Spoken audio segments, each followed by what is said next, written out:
बूढ़ा पिता, दिल छू लेने वाली कहानी। एक गांव में एक बूढ़ा व्यक्ति अपने बेटे राहुल और बहू सपना के साथ रहता था।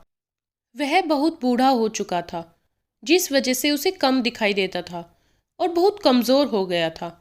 इसलिए अपनी बची कुची जिंदगी अपने बेटे के साथ बिता सके, इसलिए शहर में रह रहे उसके बेटे के घर रहने चला गया। बेटा एक शहर के छोटे मकान में रहता था।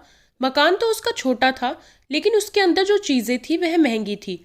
उस मकान में बेटा, उसकी पत्नी और उनका एक 5 साल का बच्चा रहता था। यह छोटा सा परिवार साथ मिलकर रहता था।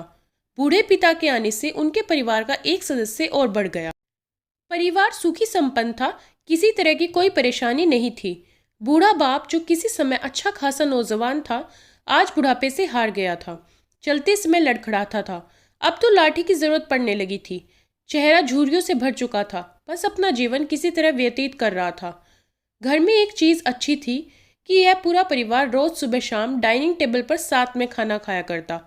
एक दिन ऐसे ही शाम को सारे लोग खाना खाने बैठे थे। बेटा राहुल ऑफिस से आया था। भूख ज्यादा थी, इसलिए जल्दी से खाना खाने बैठ गया और साथ में बहू और उनका बेटा राघव भी खाना खाने लगा। बूढ़े हाथ जैसे ही थाली उठाने के हुए, थाली हाथ से छिटक गई और थोड़ी दाल टेबल पर गिर गई। बहू बेटे ने घृणा दृष्टि से पिता की ओर देखा और फिर से अपना खाना खाने में लग गए। बूढ़े पिता ने जैसे ही अपने हिलते हाथों से खाना खाना शुरू किया, तो खाना कभी कपड़ों पे गिरता तो कभी जमीन पर। बहू ने चिढ़ते हुए कहा, हे राम, कितनी गंदी तरह से खाते हैं, मन करता है इनकी थाली किसी अलग कोने में लगवा देते हैं। बेटे ने भी ऐसा सिर हिलाया जैसे पत्नी की बात से सहमत हो। नन्हा पोता यह सब मासूमियत से देख रहा था। अगले दिन पिता की थाली उस टेबल से हटाकर एक कोने में लगवा दी गई। पिता की डबडबाती आंखें सब कुछ देखते हुए भी कुछ बोल नहीं पा रही थी।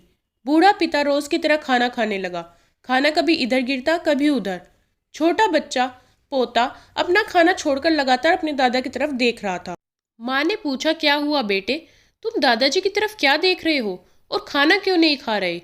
बच्चा बड़ी मासूमियत से बोला, माँ, मैं सीख रहा हूँ कि वृद्धों के साथ कैसा व्यवहार करना चाहिए।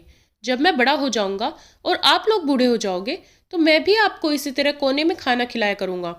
बच्चे के मुंह से ऐसा सुनते ही बेटे और बहू दोनों कांप उठे। शायद बच्चे की बात उनके मन में बैठ गई थी, क्योंकि बच्चे ने मासूमियत के साथ एक बहुत बड़ा सबक दोनों लोगों को दिया था। बेटे ने जल्दी से आगे बढ़कर पिता को उठाया और वापस टेबल पे खाने के लिए बिठाया, और बहू भी भागकर पानी का गिलास लेकर आई कि पिताजी को कोई तकलीफ ना हो। अगले दिन कमरे के कोने से वह पुराना मेज हट गया और अब बूढ़ा पिता और बाकी का परिवार साथ में मिलकर फिर से खाना खाने लगे। बूढ़े की कमजोरी की वजह से हो रही गलतियां भी अब किसी को नहीं चिढ़ाती थी। हमें कभी भी अपने बूढ़े माँ बाप के साथ दुर्व्यवहार नहीं करना चाहिए। आशा करती हूँ कि ये कहानी आपको पसंद आई होगी। कहानी पसंद आए तो वीडियो को लाइक, शेयर और चैनल को सब्सक्राइब ज़रूर कीजिएगा।